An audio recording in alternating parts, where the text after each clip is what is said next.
As many of us know, this year, 2025, is looking absolutely insane for LEGO Star Wars. Over the past few months, so many different crazy sets have leaked, and I've been doing my best to keep up with them and make leak videos as the news surfaces, although it has definitely gotten very sporadic and unorganized at this point just because there's been so much information come out. So that's why I'm making this video. I just want to go over everything that we know about the summer 2025 sets for the people that haven't been keeping up. So starting off with the May wave, on May 1st, we are getting 7 new sets. The first one being set number 75399, a new U-Wing based off of Andor Season 2 with 594 pieces and a retail price of $80 US, including 5 minifigures, that being K2SO, Cassian Andor, Dedra Meero, I guess that's how you say her name, and 2 stormtroopers. This is a set I'm very excited for just because I like the U-Wing. I like really anything from Rogue One in general, although based off its price point and its piece count, it's going to be very downsized, way smaller than the 2016 version, and as a matter of fact, the 2016 version also retailed for $80. However, it had 659 pieces and this one has 594. So again, I'm expecting this thing to be small. I'm actually kind of worried that there might not even be an interior where like the figures can go in the bottom and the hole or whatever you want to call it. But either way, again, I really like anything from Rogue One, so I think it's gonna look good. It's just gonna be small. Next up for May, we have a sequel set celebrating the 10th anniversary of The Force Awakens, that being a midi-scale Kylo Ren's command shuttle, set number 75406 with 450 pieces and a retail price of $50 US. And I don't really have a whole lot to say about this. I'm glad they are recognizing the 10th anniversary of The Force Awakens, and I really think Kylo Ren's command shuttle is the best set to go with, just because the 2019 set was very popular, and it's also one of the few sequel ships that isn't hated by the fan base. Although $50, it's probably going to be very small, but I think it'll still look cool. Next up for May, we have one of the most ridiculous set ideas I've ever heard of, and also a rumor that most of you guys have probably forgotten about at this point, that being the buildable LEGO Star Wars logo, set number 75407 with 650 pieces and a retail price of $80 US.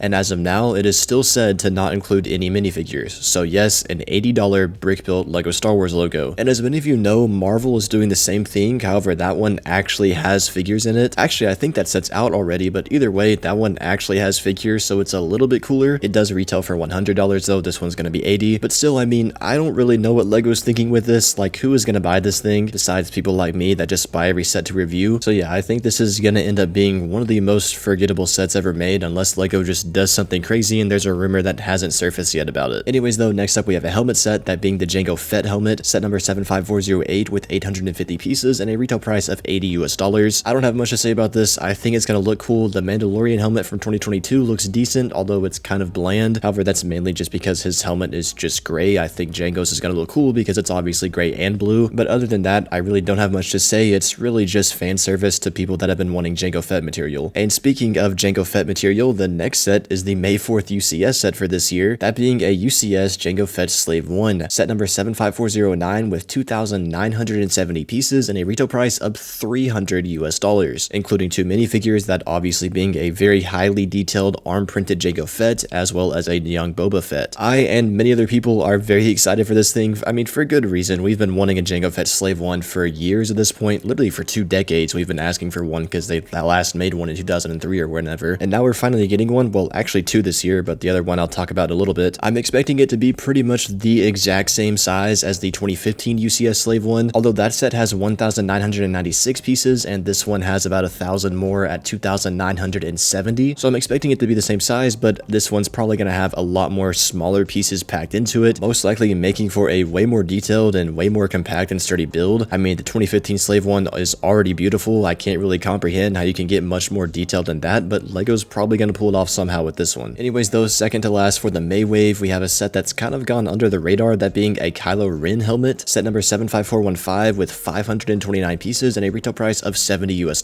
And I'm actually really excited for this. I'm honestly more excited for this than I am the Jango Fett helmet, just because Kylo Ren's helmet is iconic at this point, I'd say. I mean, yes, it's from the sequels, but we all know it looks pretty cool. So I'm really curious to see how LEGO's going to pull this off, and if they are going to pull it off, because it seems like it has a pretty complex shape, and there's a chance LEGO might ruin it, but we'll have to see. And then the last set of the May 1st wave is going to be a buildable chopper, set number 75416 with 1,039 pieces and a retail price of $100 US. This is another set that I think is going under the radar, although I'm pretty excited for it, mainly just because the buildable R2-D2 from last year is a great set, so I'm expecting this to be a great set as well. And according to some leaks, it looks like it's going to have some pretty cool functionalities, such as folding arms and some sort of wobble function. Now that is the entire May 1st wave. Now moving on to June 1st, there are only 3 sets releasing that month. The first one being Plo Koon's Jedi Starfighter Microfighter, set number 75400 with 89 pieces and a retail price of $13 US. And as many of you know, the rumor for the longest time was that we'd actually be getting a full-scale Plo Koon's Jedi Starfighter, and then very recently news surfaced saying that it's just going to be a microfighter, not an actual playset starfighter, which is very disappointing, but at the very least, we should be getting a new Plo Koon with this set, which is great because Plo Koon's awesome. It's a figure that a lot of people don't have. The last one we got was 11 years ago in 2014, so it's really nice to see that LEGO is finally making him again. Then next up for June 1st of 2025, we have a Darth Maul mech, set number 75411 with 143 pieces and a retail price of $15 US. And according to the leaks, the Darth Maul figure in this set is not going to be the same one that came in the Sith Infiltrator last year. It's actually going to be a Clone Wars version, which is kind of strange to me. I don't see why they wouldn't just reuse the one in the Sith Infiltrator, but still, at least Darth Maul is going to be cheaper for those people that don't want to buy the Sith Infiltrator. And then lastly for June, we had the Death Trooper and Night Trooper Battle Pack, set number 75412 with 119 pieces and a retail price of $20 US. And this is obviously going to be based off of the Zombie Troopers from Ahsoka. It's going to have 2 normal Night Troopers as well as 2 of the Zombie Death Troopers that we're seeing in the show, which I mean is cool. Obviously, most of us just want normal Death Troopers to make a return, but I mean, this is cool too, I guess.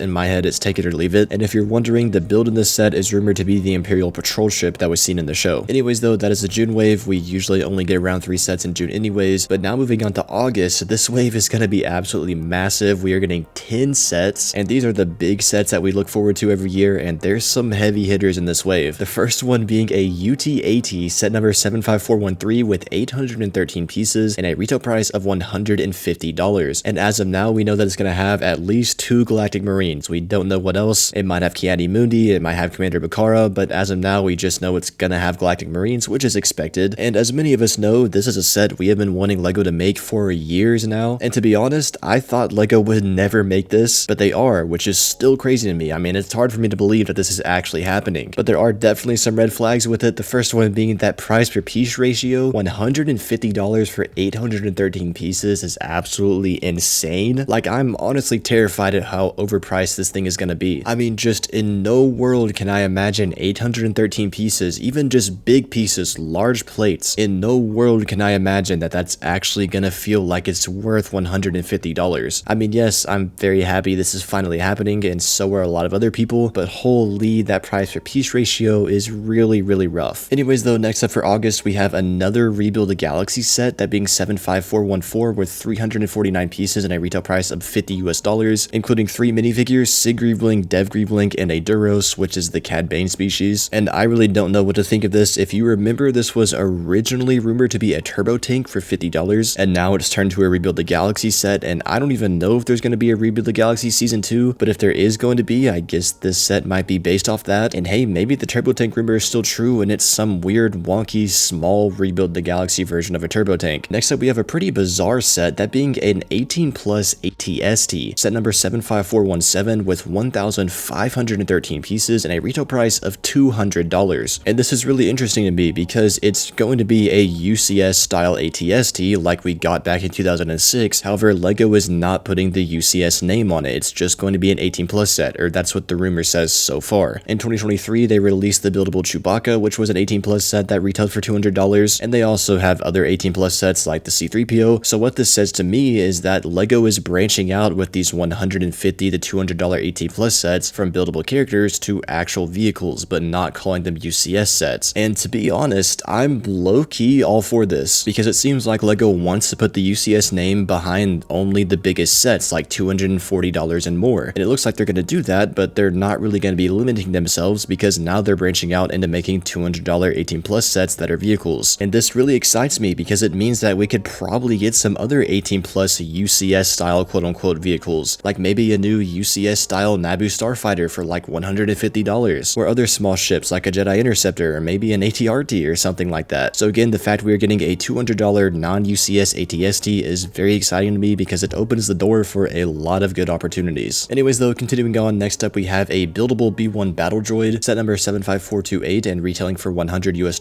I don't really have much to say about this based off the buildable characters that came out last year. I mean, I'm expecting it to look good because C-3PO was good and so was R2-D2, but I am kind of worried about how they're going to do the head. I feel like the shape of the head is really going to be the make or break point for this set for a lot of people, but I guess we'll just have to wait and see. And And continuing on with buildable characters, next up we have an 18 plus buildable Ewok, set number 75430 with a retail price of $90 US. And unlike the Battle Droid, I'm actually really excited to see what this is going to look like. I mean, a buildable Ewok is such a random, out of left field idea for a set, but at the same time, I feel like this can work really well if they pull it off right. But also at the same time, a brick build Ewok does seem very complex, and we all know how Chewbacca turned out, so there is a high chance this set could end up being ruined. Anyways though, up next for August, we have the 327th Super Battle Pack, set number 75431 with 258 pieces and a retail price of $40 US, and it's going to include 4 327th troopers as well as 3 Super Battle Droids. And as some of us know, Commander Bly is going to be coming in the MTT, which I'll talk about here in a little bit, so because of that, I guess all 4 of the 327th troopers in this set are going to be identical, making for perfect army building. And as for the builds go, the droids are going to be getting a Dwarf Spider Droid, which is just whatever, it's probably going to look like every other Dwarf Spider Droid LEGO has made, but the clone troopers are going to be getting an ATRT, and this actually kind of excites me. I know I'm definitely in the minority on this, but I actually like the oversized LEGO ATRTs. Yes, they're not accurate at all, but since they're so oversized, LEGO can pack a lot of detail into them and make them look really cool. So sets like the 2013 501st ATRT or even the 2019 Clone Scout Walker look really awesome to me, so because of that, I'm excited for this one. Next up for August, we have another heavy hitter, that being a new V19 Torrent, set number 75432 with 567 pieces and a retail price of $60 US, including 3 minifigures, that being a new Clone Pilot, a new Clone Wars Obi-Wan Kenobi, and a new Clone Wars Asajj Ventress. Starting off with the figures, I'm very excited for them, especially Obi-Wan Kenobi and Asajj Ventress. I'm really excited to see a modernized version of that Clone Wars Obi-Wan Kenobi that we got in the 2008 gunship, and I'm also excited to see a new Asajj Ventress because the last time we got her was in 2015. As for the build goes, the 2008 V19 Torrent set the bar very high. If you guys don't know, it has one of the coolest play functions of all time, where basically when you lift the set up, it uses hydraulic pieces, and the wings and landing gear will naturally fold into place, and it's just super satisfying. So because of that, this new one is definitely going to have some big shoes to fill. Now, I'm not expecting LEGO to do that exact play feature that they did in 2008. However, I am expecting it to have some cool functionality for the wings. And then next up for August, yes, there's still 3 sets left. I told you this wave is massive. Next up, we have a playset Jango Fett Slave 1 with 707 pieces and a retail price of $70 US, including 3 minifigures, that being Jango Fett, Boba Fett, and a Kaminoan. And like I mentioned earlier, yes, we are getting 2 Jango Fett Slave 1s in the same summer. One is going to be a UCS set, and the other is going to be a playset, which is this one coming in August. Now, me personally, I'm not really looking forward to this just because I think it's going to be pretty identical to the 2021 Slave 1, and I don't like that set. I think it's way too small and just looks kind of goofy, but I do think it's really cool that LEGO is doing this because a lot of people want Jango Fett Slave 1 but don't want a UCS version of it, and a lot of people want Jango Fett without paying $300. Second to last for the August wave, we have a buildable K2SO, set number 75434, retailing for $90 US,